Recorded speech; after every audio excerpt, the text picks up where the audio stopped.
You are listening to Stream of Imagination from Perfect English with Danny. It's all about literature. Add a little bit of magic and inspiration to your English learning journey with Stream of Imagination.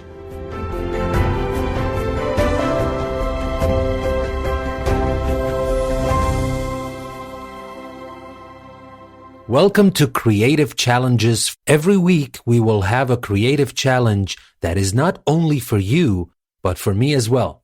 We will get our inspiration from art, music, or anything that is worth taking a moment to contemplate.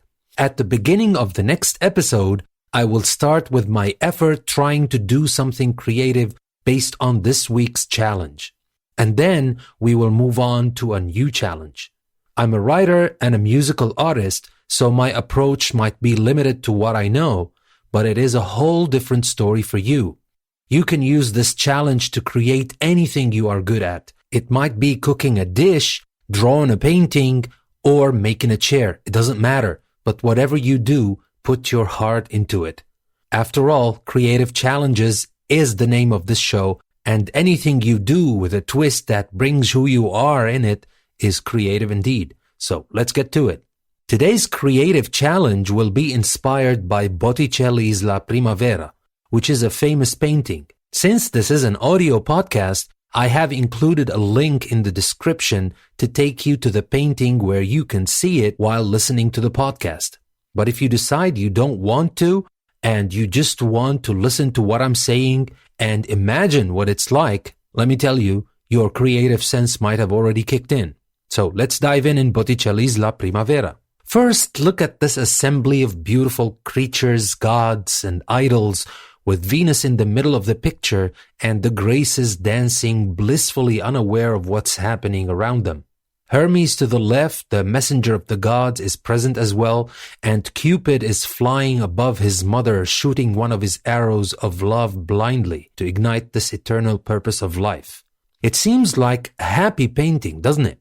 Yet, how about Zephyr to the right, depicted in a rather violent scene of raping Chloris, who seems to be shown transformed into Flora as the third person from the right, a goddess happy and content in her marriage life after Zephyr feels ashamed and takes her as his wife. It's quite a complicated painting which seems to mix love with sex, ignorance, and violence, but it apparently leads to a happy ending. Master Sandro Botticelli might have spent over a year perfecting this painting, but it was definitely worth the effort. Now let's think about the ideas we could gather from the painting and think about them in context. The painting is believed to be a wedding gift. Who would have painted a scene of rape as a wedding gift to be hung in the wedding chamber, most probably? Yet the image of Flora, happy or rather satisfied with the outcome of her destiny giving in to the domination of the male figure, might be the answer. I can now put myself in the bride's shoes, who was probably still in her late teens, and I will try to digest all of these things mentioned in the image. How could I accept my destiny? Or would it be a revolutionary notion to have at these times, which was around 1482?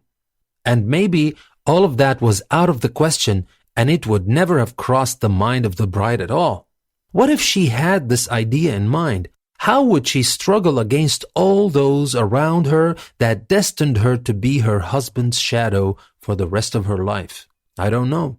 There might be a poem, a painting, a piece of music, or a dish full of strong, bittersweet flavors in these ideas. So buckle up and go do something creative about it, or just wait to listen to the rest and explore this painting a little bit more. This time, I would like to think about the same theme, but in a modern setting.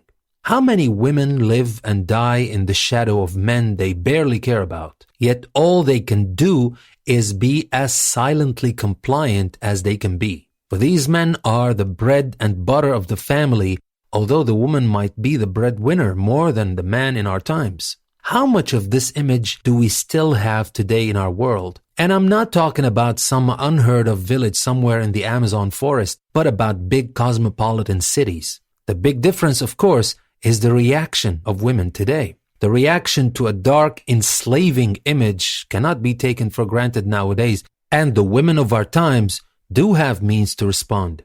Yet does that mean they are not living in the shadow of men anymore?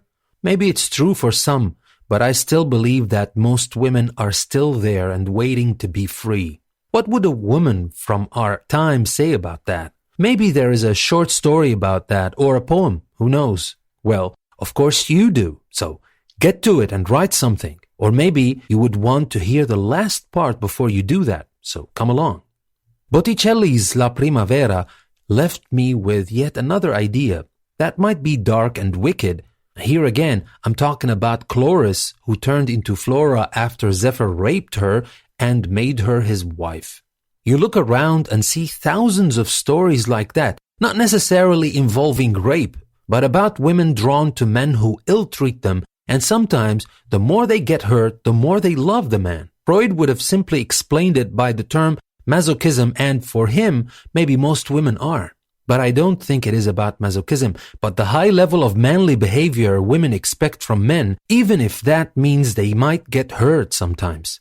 It is a bit of a contradiction here.